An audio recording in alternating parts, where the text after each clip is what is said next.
ప్రస్తుతం రామ్ చరణ్ అనగానే పెద్ది గురించే హడావుడి కనిపిస్తోంది. కానీ పెద్ది మాత్రం అప్పుడే సుకుమార్ సినిమాపై ఫోకస్ పెట్టినట్లు వార్తలు వినిపిస్తున్నాయి.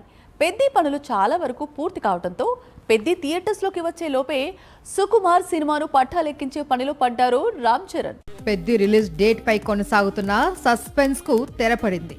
జూన్ 4న పెద్ది వరల్డ్ వైడ్ గా రిలీజ్ కానుంది అని చిత్ర యూనిట్ తెలిపింది. నిజానికి కొద్ది రోజులుగా పెద్దిని జూన్ 24 లేదా 25న విడుదల చేస్తారు అని ప్రచారం సాగుతూ వచ్చింది. కట్ చేస్తే పెద్దిని జూన్ 4న విడుదల చేస్తూ ఉన్నామని ప్రకటించి బిగ్ షాక్ ఇచ్చారు దర్శక నిర్మాతలు. జూన్ 4 అంటే ఇది గతంలో టాక్సిక్ రిలీజ్ కోసం యష్ లాక్ చేసిన డేట్. అయితే సినిమా హాలీవుడ్ మార్కెట్ లో రిలీజ్ కు మరికొంత సమయం కావాలి అని యష్ టాక్సిక్ ను పోస్ట్ పోన్ చేశాడు. సేమ్ డేట్ కు పెద్దిని లాక్ చేసింది మైత్రి మూవీ మేకర్స్. జూన్ 4న పెద్ది థియేటర్స్ లోకి రానుంది. దీంతో రంగస్థలం కాంబినేషన్ రిపీట్ కావడానికి పూర్తిగా లైన్ క్లియర్ అయిందని చెప్పవచ్చు. ఎందుకంటే జూన్ మొదటి వారం వరకు పెద్ది ప్రమోషన్స్ నిర్వహించిన ఆ తర్వాత రామ్ చరణ్ ఫ్రీ అయిపోతాడు. అందుకే ఇమీడియట్ గా సుకుమార్ సినిమాను పట్టాలెక్కించడానికి గ్రీన్ సిగ్నల్ ఇచ్చేశాడు అని టాక్. పుష్ప సిరీస్ తర్వాత లెక్కల మాస్టర్ డైరెక్ట్ చేస్తున్న మూవీ కావడంతో పైగా రంగస్థలం కాంబినేషన్ రిపీట్ అవుతుండటంతో భారీ స్థాయిలో అంచనాలు ఉన్నాయి.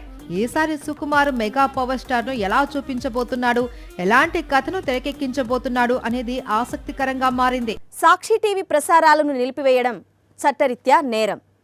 సాక్షి టీవీ ప్రసారాల కోసం మీ స్థానిక కేబుల్ ఆపరేటర్ని వెంటనే సంప్రదించండి. డిటిహెచ్లో, ఇంటర్నెట్లో కూడా సాక్షి టీవీ ప్రసారాలను వీక్షించవచ్చు.